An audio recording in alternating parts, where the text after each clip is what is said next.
反贪会企业黑手党争议以及反贪会前主席阿占巴基陷入超额持股风波，早前引发了逮捕阿占巴基集会。如今集会已经过了1个月多，当局还没有明确结果。逮捕阿占巴基秘书处今天召开记者会，宣布将该运动重组为 RCI Now 秘书处，作为推动制度改革的延续。这一次更名标志着新阶段，通过明确、独立且可问责的行动，将重点放在恢复国家机构诚信的紧急需要上。Sehingga hari ini jawatan kuasa yang ditubuhkan oleh kerajaan untuk menyiasat skandal saham Azabaki masih belum mengumpulkan apa-apa laporan siasatan yang boleh diakses oleh orang ramai.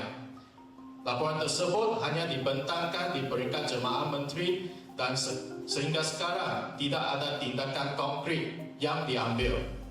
Adakah ini budaya yang kita mau biarkan dan biasakan di Malaysia? Budaya jika ada kes hanya letak atau tidak disambungkan jawatan dan perkara itu selesai di bawah angin. Malah isu sehari ini mungkin hanya permukaan saja dalam isu rasuah dan korupsi. Kami mengemukakan 2 tuntutan utama kepada kerajaan. Yang pertama, tuntutan pertama, kerajaan mesti segera menubuhkan satu Suruhanjaya Siasatan Diraja atau RCI yang bebas berwibawa bagi menyiasat dakwaan berkaitan rangkaian perlindungan elit, amalan rasuah yang berstruktur serta kemungkinan wujudnya hubungan tidak wajar antara kuasa politik dan juga kepentingan korporat dalam negara. RCI tersebut hendaklah dipengerusikan oleh tokoh yang mempunyai kredibiliti yang tertinggi dalam sistem kehakiman atau pentadbiran negara, termasuk mantan ketua hakim negara seperti Tun Tunku Maimun Tuan Mat atau tokoh-tokoh lain yang setara.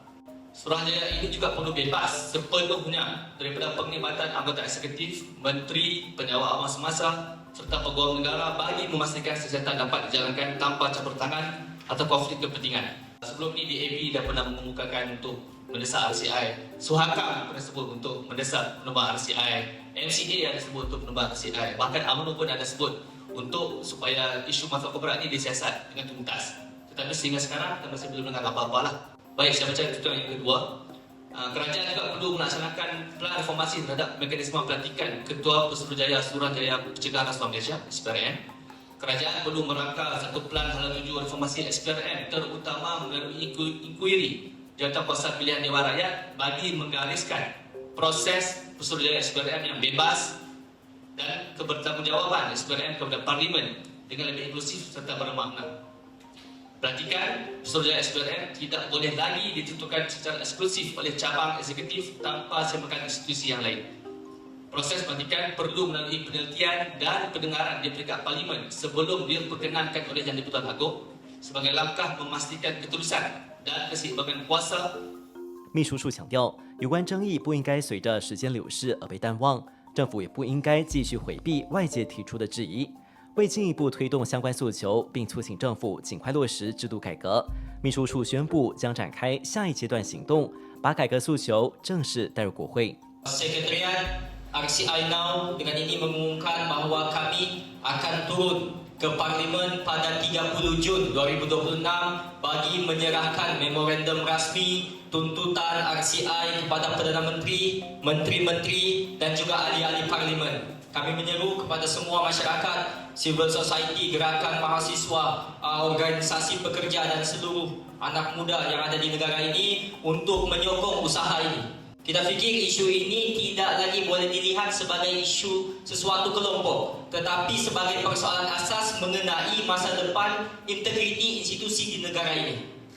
Dan selain daripada serahan memorandum pada 30 Jun ini, kita juga di pihak Sekretariat RCI Now akan mengadakan satu sidang kongres khas RCI yang akan diadakan dalam masa terdekat bagi memperluaskan lagi perbincangan nasional mengenai keadaan institusi negara, keberkesanan sistem yang sedia ada serta keperluan pembaharuan yang menyeluruh.